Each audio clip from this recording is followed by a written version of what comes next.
Bulletin की शुरुआत में अवां सां अहम ख़बर शेयर कंदासीं। वॾे वज़ीर सैयद मुराद अली शाह जी सदारत हेठ सिंध काबीना जो अहम इजलास थियो आहे।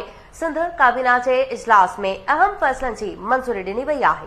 बिल्कुल नाज़रीन, अवां खे अपडेट की सिंध काबीना कच्चे में धाड़ेलनि खिलाफ़ ऑपरेशन करण जी मंज़ूरी ॾेई छॾी आहे। अवां खे ॿुधायूं त सिंध, पंजाब ऐं बलोचिस्तान जे पुलिस ऐं रेंजर्स जा जवान गॾियल तौर धाड़ेलनि खिलाफ़ शुरू थींदड़ ऑपरेशन में हिसो वठंदा। इन हवाले से अधिक तफ़सीलन लाइ असां सां लाइन ते मौजूद आहे कराची मां KT न्यूज़ जो चीफ रिपोर्टर वहीद राजपर। जी वहीद, तफ़सीली जो जी सिंध काबीना तरफा अहम फैसला किया विया आहिनि, जंहिंमें सिंध जो कच्चे वारो इलाइक़ो आहे, जिते नोगो एरिया बणियल आहे कच्चे जो इलाइक़ो, उते सिंध काबीना धाड़ेलनि खिलाफ़ ऑपरेशन करण जो फ़ैसिलो करे वरितो आहे ऐं जदीद हथियार ख़रीदारी जे लाइ 2 अरब 70 करोड़ रुपयनि जी पिण मंज़ूरी ॾिनी आहे। सिंध में धाड़ेलनि जे खिलाफ़ ऑपरेशन में सिंध पुलिस, पंजाब ऐं बलूचिस्तान पुलिस जा एहलकार हिसो वठंदा। पाक फौज ऐं रेंजर्स एहलकार बि जेको आहे इन ऑपरेशन जो हिसो हूंदा। सिंध काबीना इन हवाले सां मंज़ूरी ॾेई छॾी आहे।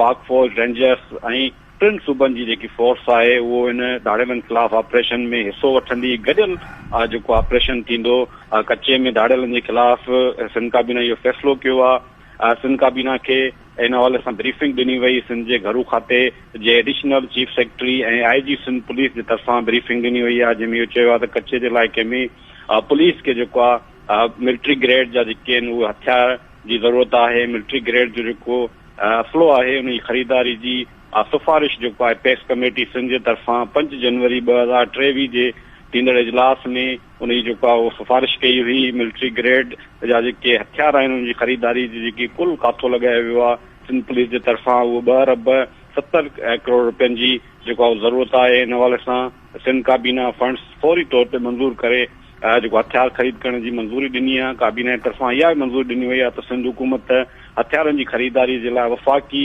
वज़ारत ते जेको दाख़िला आहे उनखां NOC ऐं जेको वठंदी।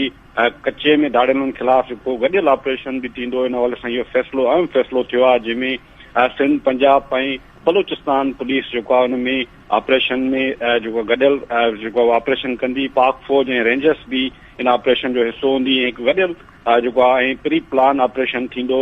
वॾे वज़ीर सैयद मुराद अली शाह सिंध काबीना में जेको आहे उहो ख़िताब कयो आहे। इहो बि चयो आहे त वॾे वज़ीर ऑपरेशन IG पुलिस पंहिंजी रिथाबंदी सां उहो शुरू कंदो। जी वॾी महिरबानी अपडेट करण लाइ वहीद राजपर।